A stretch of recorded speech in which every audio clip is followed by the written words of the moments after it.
Hello and welcome to the Every Other Saturday podcast for a brand new episode this week, where Rangers have won their first league game since Hibs. I think it's been a scandalous run of form, but we've put two wins together in the last two, so we've done that part of it right. As the title of this episode says, it was just a win. It was a kind of hard fought, you would say, but it was a struggle to watch kind of throughout. So we'll talk about our thoughts on that game. We'll talk about the Player of the Year awards well the night of that Mm. St Mirren game, and then there's been a couple of leaks as well for next season's kits that we'll go over as well, and we'll talk about that. So that'll lead us into the Kilmarnock game and previewing that. So if you do enjoy the episode, please like, subscribe, and share for us. It's very much appreciated. So St Mirren, the man Dessers there wins you the game again. It was, as I say, hard fought to get the victory over the line in the end, but it was another absolute shambles of performance for everybody in blue. That was shocking, mate. Hard to watch. Really was hard to watch this game. I would say obviously credit to St Mirren, but I mean just a really hard game to watch. From our point of view, first half especially. I had to call on my local hero Joe Hendry. He helped me out just to keep that energy up, mate, because honestly, that was depressing to watch, and also something I said to you as well. It's the same culprits involved all the time with the sort of sidewards back passing all the time. And that's all I felt the first half was just us passing it back really and no one to go forward at all. Had one or two chances really, but apart from that, it was just really shocking. The first half was really hard to watch, man. Nah, it was. We had, as you say, a couple of chances. I believe Lundstrom had a couple of efforts at goal. One kind of good save for the goalie. One he should have done better. Mm. We into the. It was basically an open net at that point. Apart from that, though, kind of few and far between. Again, first minute we give up a really good chance to St Mirren again. I don't know why that's been the last common theme of the last month of games. That the first minute of games we just start and put ourselves under pressure straight away. So we got away with one there. St Mirren probably deserved to go in with something at half time, to be honest with you. They got a good goal back, obviously, for Mikael Mandron. Balogun, he's in position. He kind of gets bullied out of the ball, and it's a header. It is a really good header as far as it can get. Butland, no chance for that one. And he was a handful, obviously, in that first half for us. And St Mirren kind of just looked at the team that wanted it more, and that's really concerning to say again for a team that's going for a Scottish Cup and a league title. It's, It's it's crazy as you say, mate. Like, yeah, obviously Sky and that are building it up with the title race and all that, but you watch us playing, you wouldn't think we are in a title race at all. It's you think of Ross County, you think of Dundee, you think of this game. Three teams out fighting a team that are supposed to be going for a title. To me, I just don't understand what we're doing, what's going on with us at all. it's this performance was just it was basically the exact same thing as the Ross County game and the Dundee game. The bonus is that we won it. We had that bit extra to go and win the game. Apart from that, I mean, even after we scored the goal through Cyril Dessers, just the couple of chances we had to go up and extend that lead. Tom Lawrence, obviously, I feel like he shouldn't even take the extra touch. It's obviously a miraculous kind of save off the line for Gogic, but Mm. there's no reason why he has to No, take that extra touch. He could look up, slide that's what Dessers I in for a said. tap in. He could put it into the near post. Like, there's options for Tom Lawrence at that point, but it was kind of grinding out the victory at that point. Again, St Mirren had a couple of decent chances where you're kind of heart in your mouth, just get it over the line, and we eventually did. But that was the team that started the game. Butland, Tavernier, Balogun, Suter, obviously same as. Borna Barisic came in. I don't feel that Borna Barisic actually had that bad a game, and that's how bad probably we were. That you're actually sitting there praising Barisic. I thought he had a decent enough game at left back, obviously going off injured again, which is a common theme. Lundstrom just absolutely diabolical. He's just so negative. So in games like this where you need more Mohamed Diamandes, Lundstrom is just useless. Sideways passing, he keeps you on the ball and he keeps possession ticking over, but there is nothing happening when he's playing in the middle of the pitch, and I can't watch it any longer. And I'm happy that him and Barisic will be obviously going in 5 games, and we don't have to watch him the Rangers shut for much longer. But You look on the flip side, Mohamed Diomande, he's positive, he's looking for the ball all the time, he's looking forward. He takes the ball in tight areas and gets you kind of moving again. It's all his kind of movement into Tavernier that gets you the goal to win the game anyway. Just a lot of people need to be on that wavelength, and for me, again, he's shown the level that we need to be at when we're signing players. The wide men, Fabio Silva and Sterling. Obviously, you've got nothing, no options really with Seaman Matondo being out. Silva really poor again.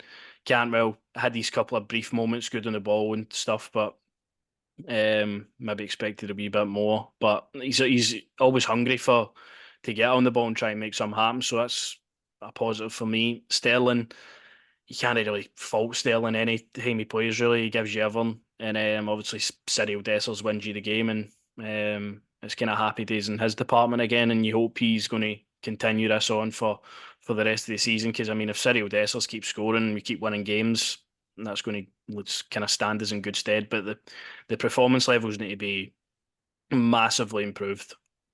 Oh, they need to be, the performance levels need to be up. Listen, I couldn't go through the team tell you who was the best player or what have you. I say Dessers gets the goal, Dessers gets the highlights and what have you. But I lunch just on Lundstrom and Barisic. I mean, if obviously we're seeing on Twitter and all that about them going to Turkey and whatever, if it's 100% true, thank the Lord. As we're counting down obviously the games, but aye, mate, just nobody really stood out to me. Sort of same as you. We need more. Obviously, Diomandi's in the middle of the park kind of thing as well. Why is Raskin not really getting a look in there really for me as well? Obviously Cantwell comes off, but Lawrence comes on. I'm not really.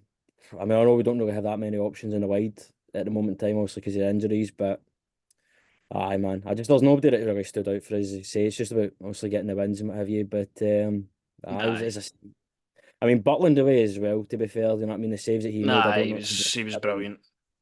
Some of the saves, but well, I don't know how he done it. But aye, there's nothing really that stood out to me. As I say, I was just thinking to myself, obviously, when watching the game, what have you, I'm like, manager came in and he was talking about the passing and what have you, and the passing I'm watching is still side to side, and you know what I mean. People don't want to take responsibility.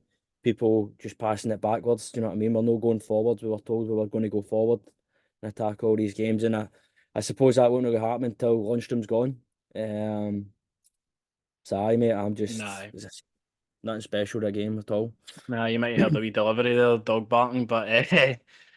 I no, I'm kind of exactly what you're saying there. It's time for these kind of players to move on, and um, it's time for new blood to eventually come into the team. Obviously, we won the game, but we're still leaving these games with more kind of questions than we have answers. To be honest, at the moment, we say with Clement's beliefs and ideology when he came into the club, it feels like that's kind of regressed again massively. But Us. it's the same culprits. It's the same people that make the same mistakes all the time. And if you kind of try and put your trust into newer players, Fabio Silva isn't giving you anything out on the left hand side. You're needing to play a right back at right wing. It's not plain sailing. These games are never going to be plain sailing at the end of the season. It's going to be a graft. But we got the victory. That's all we can really do in this game. It was an absolute bore fest again. We probably should have got beat, to be honest, and but we get out with a victory, and that's kind of all we can do as we keep going on. But obviously, that night after the game, we didn't get beat, so there was no kind of massive negative reaction to Mm. everything. Obviously, there was negative reaction. There's going to be. I think people are just fed up now with everyone. After a good spell and then just kind of going back to old ways, it's just kind of glaringly you can see people becoming more kind of impatient with things that are happening at the club. And obviously, the Player of the Year awards were on the Sunday. I don't understand why these are so early when there's still 5 games left to play. I mean, Cyril Dessers could end up top scorer and Tavernier gets the Aye. award. But I think that obviously Tavernier's contributed. He's again steps up with the cross to obviously for Dessers to win us the game. He's a strange person because I've been on here multiple times. You've been on here and we've slated him, and then you love the guy, and then it's just kind of back and forth. But I mean, he's a top goal scorer again this season. I think that brings more kind of problems for me though. Why? How is he a right back again, a top scorer? I think I mentioned it to you yesterday. Obviously, Dessers has done well with goal scoring and Seamer, but out with the two of them that are attackers, you're looking within like the 5, 6 goals for the season numbers with Cantwell and Danilo, who's been out, and it's just really not good enough for the wide areas and the positions that and the players that we've got. We need players to step up, and it seems to be the same ones all the time. But Tavernier, obviously top goal scorer.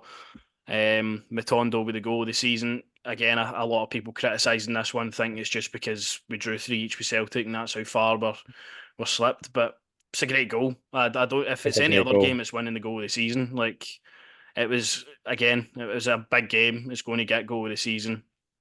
I've got no complaints with that one.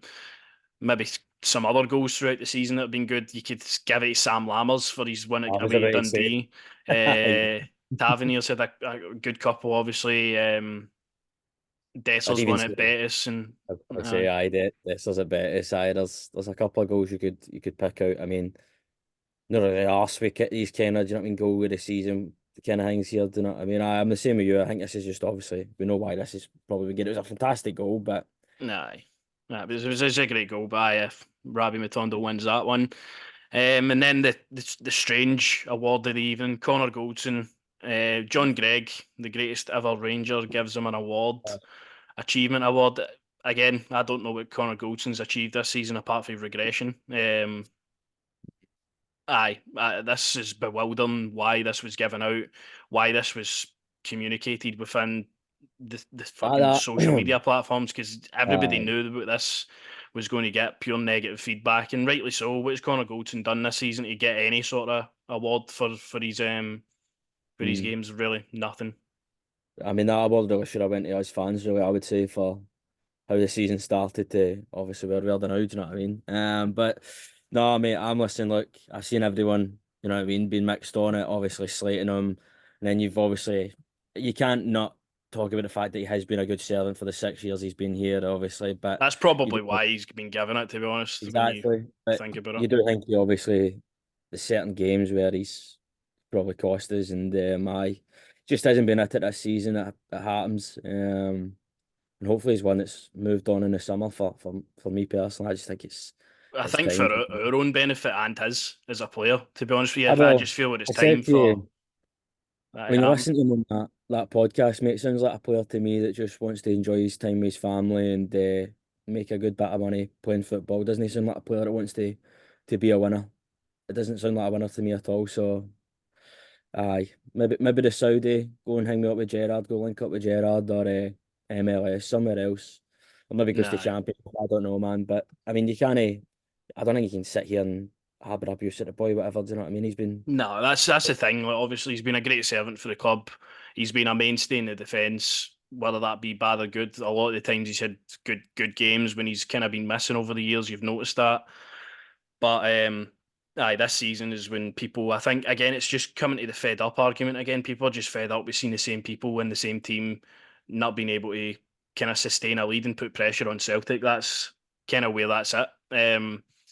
And as you mentioned yesterday, there's managers that have come and gone that haven't had resources good enough to replace Connor Goldson in the defence. That's as simple as that. We've not done enough as a club to really give him competition in that place, and he's stayed, and he's played, and he's fought, and he's reliable. You can kind of over the years anyway, he's available for pretty much every game of the season. But I think it's just time for him. I think it's time for the club to kind of move away and go into a new direction with these players. Players, we just can't hold on to them forever. Get a fee back for Goldson, invest in a couple of young centre halves, and hopefully again with Niels Coppin at the helm, that's kind of what he's already trying to do. But we'll see what happens in the summer with that one. Young player of the year, it really could only be the only person that's actually got a game for the team this year, and it's Ross Aye. McCausland. Obviously, Ross McCausland's done really well to break in through the squad. He showed kind of promise throughout the season. He'd done really well to kind of stick down that right wing slot, and then he kind of get injured, and we put Sterling in there, and we tried Seema and stuff, but I think for his first season, he can be happy with it. I still need to see a lot more for Ross McCausland personally. I think in terms of if he's going to be a wide player, he needs to be beating men more often. He needs to be contributing with assists and goals more often. Um, but he's 21. It's his first full season. I think he'll still be here next season to see what he can do. he'll be more of a squad player, I think, next season, um, which I think will kind of benefit him in his development quite well. But he scored a couple of goals this season. He's looked kind of bright on the eye at times when we've been really poor. And I think he's definitely Tavernier's best partner down that right hand side at the moment. No, I would agree, mate. He's obviously great for him to win the award and what have you. And he's done really well this season. Hopefully, as I say, next season can kick on. Same as you, need more goals and assists for the boy. But fair play to him.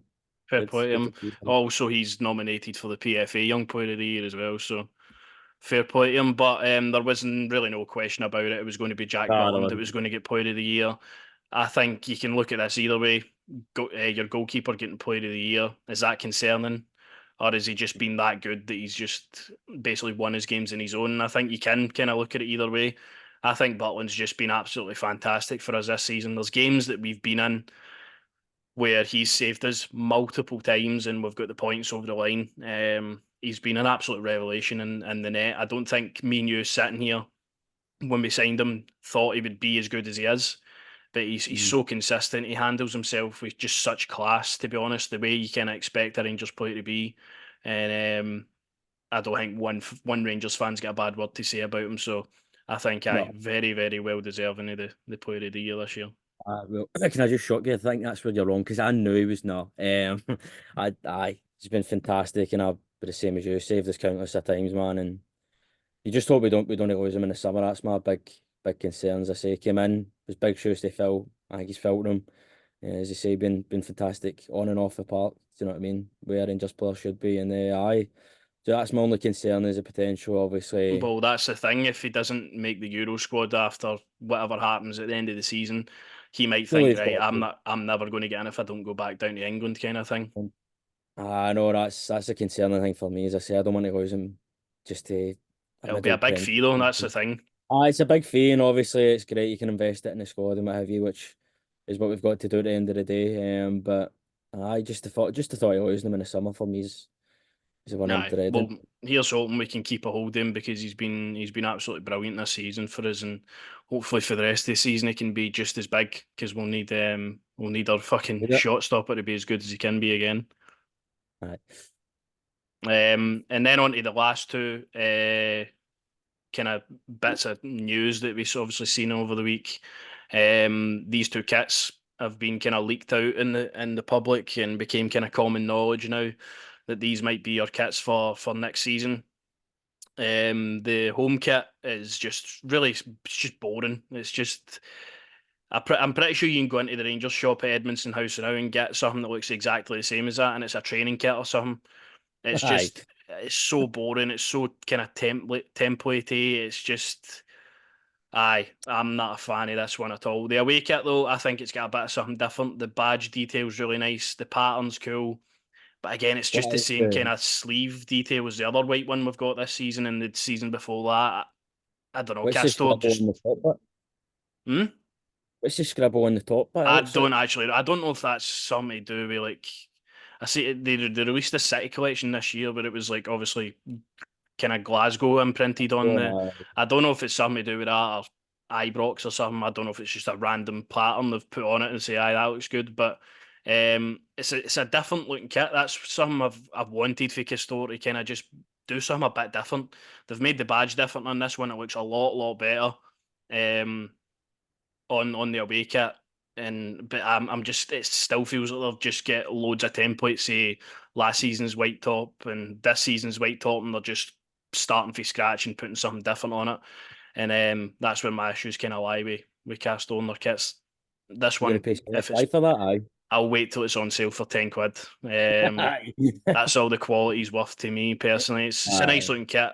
The home kit, sorry, is just really poor. And It's hopefully arse, that innit? isn't. But they're the two kits that we've seen get kind of leaked out there for I mean, next season.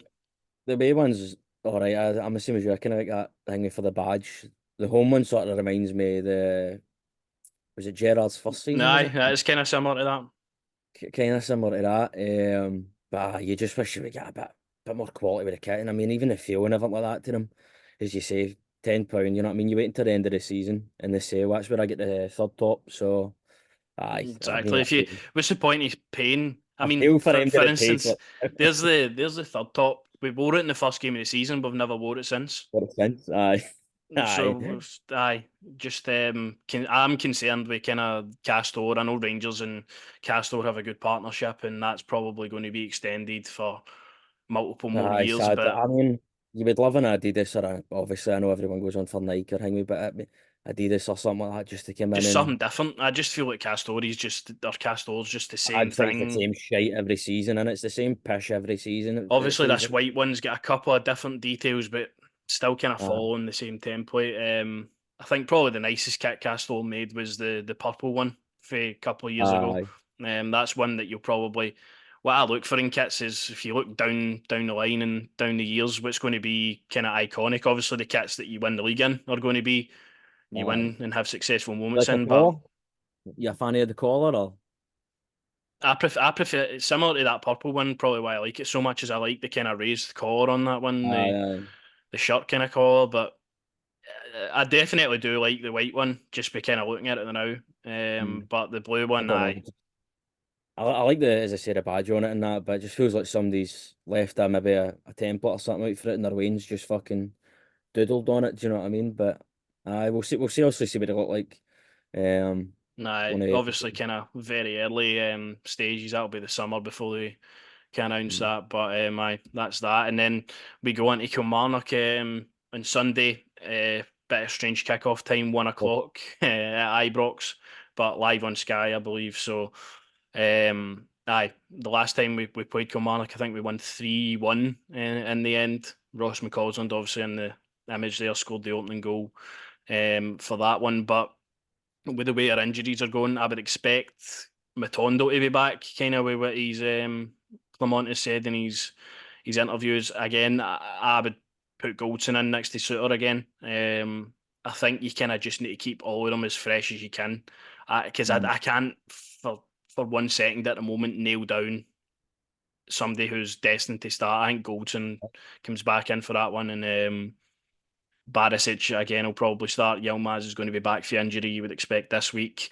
Maybe get some moments off the bench, but I don't expect him to start.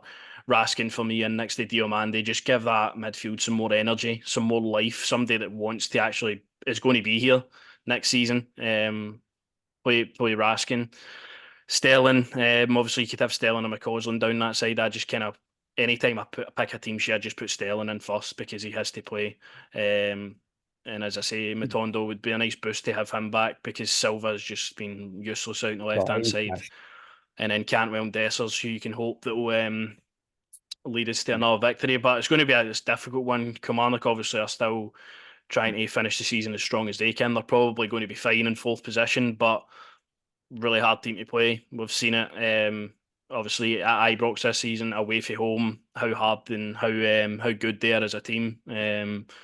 Such a well managed and coached team with Derek McInnes. So it's going to be a really tough game. As I say, they're all tough at this point of the season. Just whatever way get the win and move on, and then after that it will be pretty much the season definer at Celtic Park. So aye, Let's not think about that yet. No, look, listen, I'm just obviously hoping Yilmaz is back before that. But listen, I think Kilmarnock will be right up for this game. I think if you're any team playing Rangers, I know you'll be right up for it because the way it feels like to me, this team aren't they're arse. They're no arse at all. It feels like, do you know what I mean? So if I was Kilmarnock, I'd be coming to Ibrox right up for it. But we just need to just win, man. Just continue to win. Any way possible. Just get the win. It is a strange kick-off. Obviously, I know it's for the whole title race thing they're doing, but aye, I don't know, man. As long as we win, that's the main thing. nah. I mean, It's it's just put the nice fear in when me thinking about that game there, man. I don't even want uh, to try to push that out of my mind thinking about going to Celtic Park. Jesus. nah, no, but again, it's all kind of coming to a close. They're coming thick and fast. We kind of just, as Butland said in his interview with Sky yesterday, take one game at a time. Just get the win at Kilmarnock, go into the game in Celtic Park with that to play for in mind. I mean, it's I think we're all writing ourselves off more than anybody. But we'll see. We'll see what happens. We'll see what occurs. we'll see what players we've got fit for that one. But obviously that's going to be through next week's episode. But aye, just get the win at Kilmarnock first and play well for once. It'd be nice. But aye, that's been the podcast today. If you do enjoy, and obviously leave your thoughts in the comments below. Subscribe and Let share us and know all about that good the, stuff. let us know what you think of the kits and all. I'd like to hear people's thoughts on the. Aye, and I put up a tweet on Twitter, kind of retweeting it, and people were kind of on the same um, lines with the home one. It's just kind of boring. Some people liked it. Some people maybe just like the kind of plain look with a shirt. I'm kind of more. Uh, The more I've looked at this um, season's one, actually with Dessers on it there, I actually do like the kit this season. So it's probably a grower, but I expect a bit more for Kistler. But let us know your thoughts on that, and we'll be back next week. Obviously covering the Kilmarnock game. Looking forward to the oh, Old Firm game at the weekend, and then probably picking our team of the season that we'll do in another episode as well. So SPFL team of the season episode, and then our standard episode for the podcast. So we'll see you then.